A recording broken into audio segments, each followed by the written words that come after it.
Last night was the District 12 and District 29 Democratic NPL convention. Present was Jamestown graduate Ross Mushik, who is running for state treasurer, Pam Gulseth, who is running for U.S. Congress, and Heidi Heitkamp, who is running for U.S. Senate. All spoke at the convention and discussed the issues they felt were most important to North Dakota. I'm running because I think if we elect good people to the Congress, we will get a different result. We can fix it. Also last night, U.S. Congressman Rick Berg spoke to Jamestown residents at the annual Lincoln Day dinner.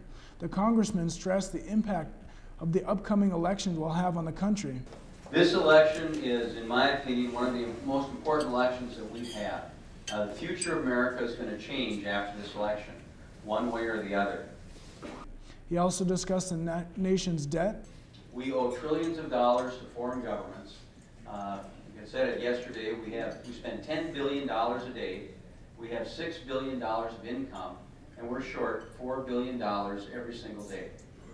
Of that, we borrow half of it from overseas and half of that from China. This has been a busy week politically for Jamestown as presidential candidate Ron Paul spoke on Monday. Today, the Jamestown College Faculty Senate passed a proposal recommending that the administration implement a plus or minus grading system.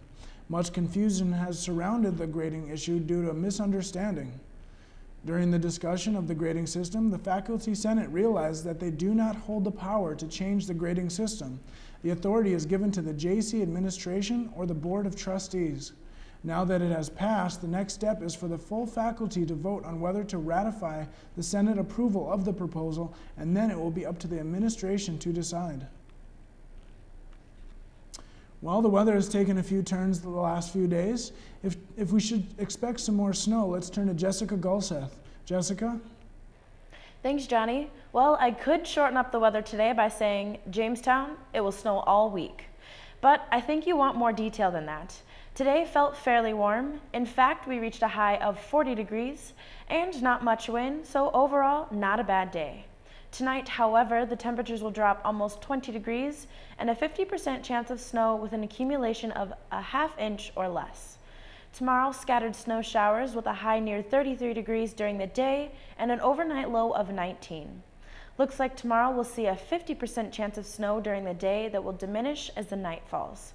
Friday, the wind will be back as well as the colder temperatures. Only a high of 24 for the day with a slight chance of snow as well. We've kind of had this strange roller coaster thing going on. One day warm and the next day cold. One day it's very windy and the next it's snowing. The next couple of days will bring that to a halt.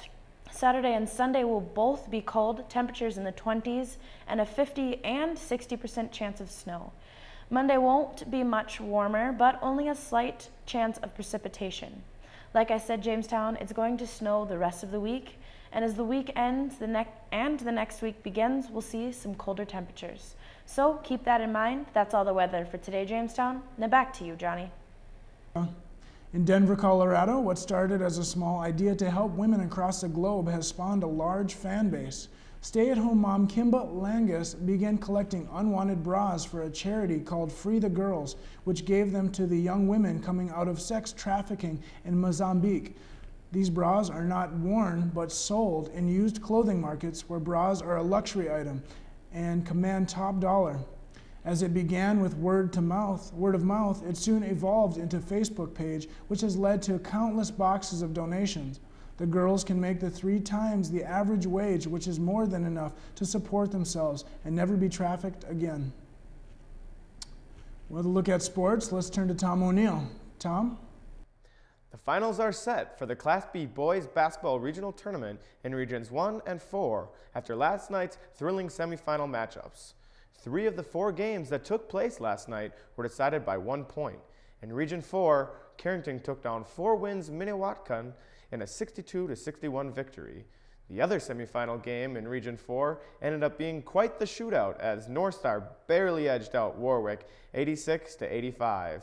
In Region 1, Oak Grove hit 13 three-pointers to down Kindred 70-63, and in the last nail-biter of the evening, Central Cass narrowly escaped from Maple Valley in a 65-64 victory.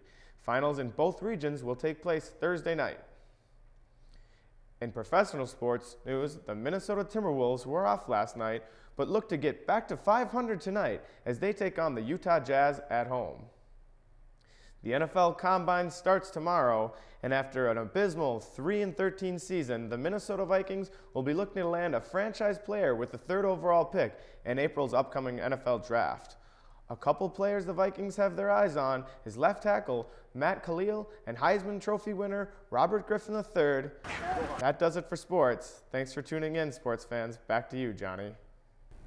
Thank you, Tom.